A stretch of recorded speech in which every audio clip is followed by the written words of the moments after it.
Hello বন্ধুরা, আরকি কিচেনে সবাইকে স্বাগত। আজকে আমি ছোলার ডালের মশলা পরোটা বানাবো। চলুন দেখাই কিভাবে বানাচ্ছি।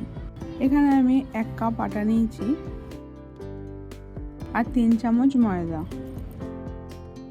হলুদ আধা চামচ আর নুন স্বাদ মতো দিয়ে এটা মিক্স করে নিচ্ছি। তারপরে জল দিয়ে এটা একটা ডো বানিয়ে নিচ্ছি।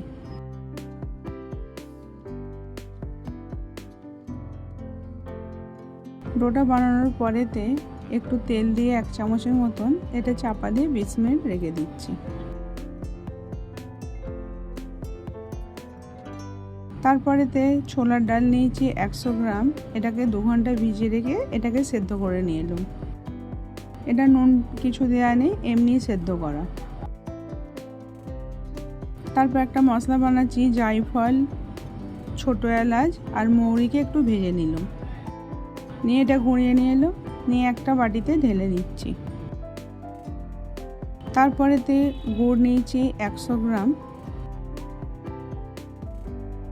দিয়ে একটুখানি এটাকে ফুটিয়ে নেব। একটু গলে যাওয়ার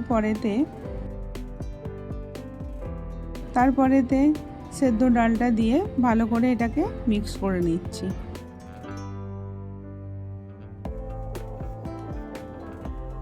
এটাকে ভালো করে মিক্স করতে হবে।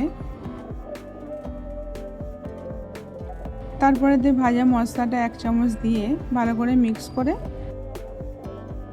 একটু টাইট মতন হয়ে গেলে এটাকে আমি নামিয়ে নেব। এটাকে নামিয়ে আমি এবার একটু ঠান্ডা করতে দেবো।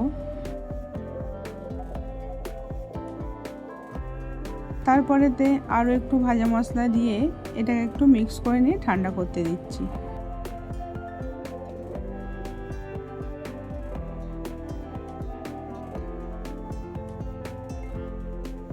তারপরেতে আটাটা একটু মেখে নেব।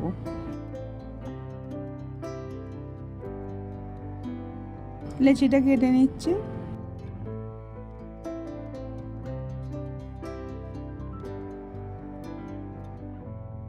তারপরেতে একটা লেচি নিয়ে এরকমভাবে বাটির মতন বানিয়ে পুরটাকে আমি এবার ভরে নিচ্ছি।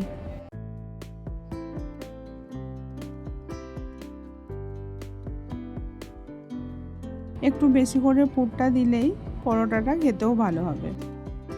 এইভাবে মরে নিতে হবে।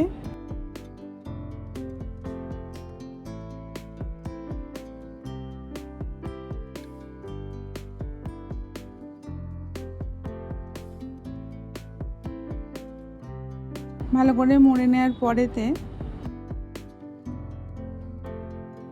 এইভাবে আমি সবগুলোকে বানিয়ে নেব।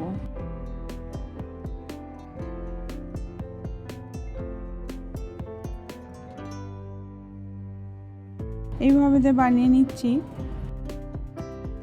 একটু ভালো করে মুড়ে নিতে হবে।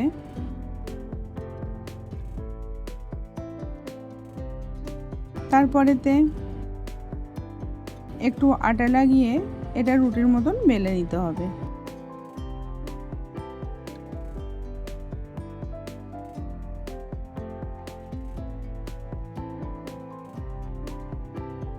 বেলে নেওয়ার পর এবার আমি তাওয়াতে দিয়ে দিচ্ছি।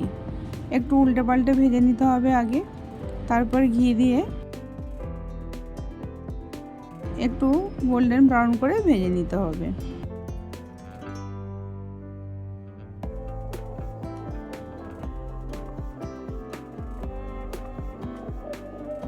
এইভাবে আমি সবগুলোকে বানিয়ে নিচ্ছি। এই মশলাটা বানিয়ে এইতে দেবেন, টেস্টটা অনেক বেশি ভালো আসবে। এইভাবে আমি সবগুলো বানিয়ে নিয়েছি। ভালো লাগলে লাইক, কমেন্ট, শেয়ার করবেন। আবার অন্য কোনো রেসিপি নিয়ে আসবো।